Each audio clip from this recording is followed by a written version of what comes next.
chapter, he says, brethren, you are my joy and my crown. He's talking to the church. Now, this is to us. When Paula died,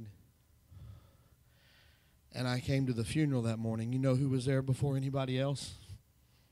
My church. And as I seen the people start coming in from my church,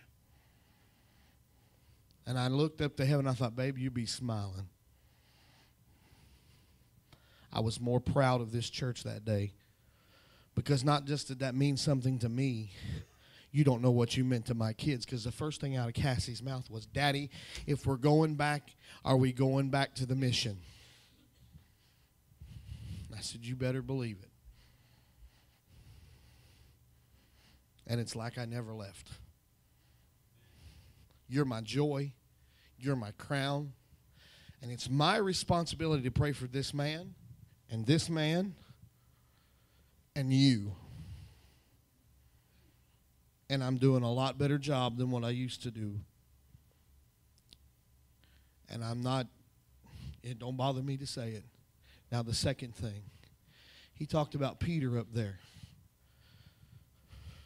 That was a very emotional thing. He was right. It about brought me to tears. I cried, drop of a hat anymore.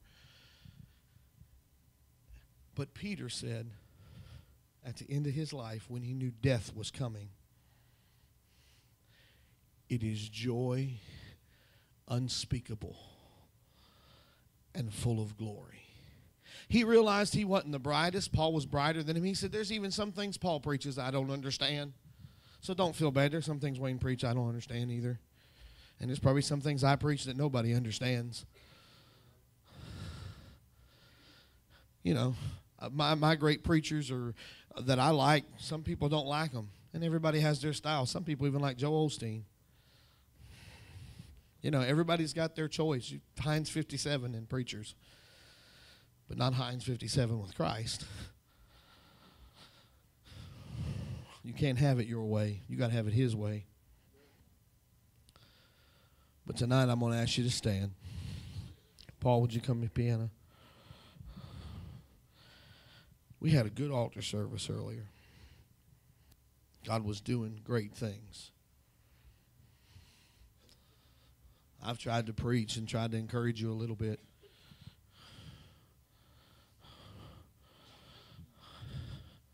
But I want you to get motivated. The scripture that was on the screen said that your joy might be full. That word there means it's better interpreted. I'll give you my joy to complete your joy, so your joy might be perfect or might be mature or might be complete. Because you're not complete without him. And you can get dents in your armor that leak out your joy. Now, we felt good and we had emotional experience tonight. And I don't know, I pray everybody's saved here tonight. I don't want to get done and not ask if people are saved. But I'm going to say it this way.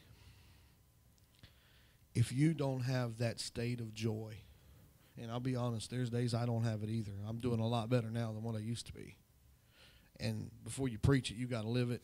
I have to eat it before you do, so I stayed in prayer most of the day today because I knew what I was preaching. Because, see, I believe you preach what you practice. You don't practice what you preach. You live it first. See, I'm not going to get up here and preach to you how to live if I don't do it.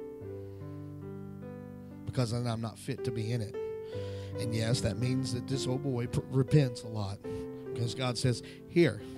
And even sometimes when I'm in the pulpit, he'll show me something. I'm like, oh, God. And if I'm preaching and I say, Lord, forgive me. Or if I'm sitting there on the second row and Wayne's preaching and you hear me say, forgive me, God, don't think no less of me. I'm just getting things out of my life. Don't be afraid to holler, Lord, forgive me. I don't care how long you've been a Christian.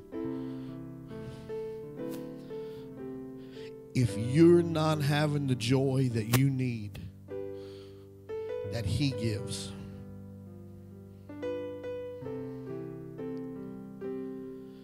find you a place to pray tonight. If you don't know God, then you don't have any joy. I think everybody's saved here tonight, but I'm going to ask you to bow your heads. If you don't know the Lord tonight, I'm going to ask you, would you just raise your hand and say, preacher, pray for me tonight.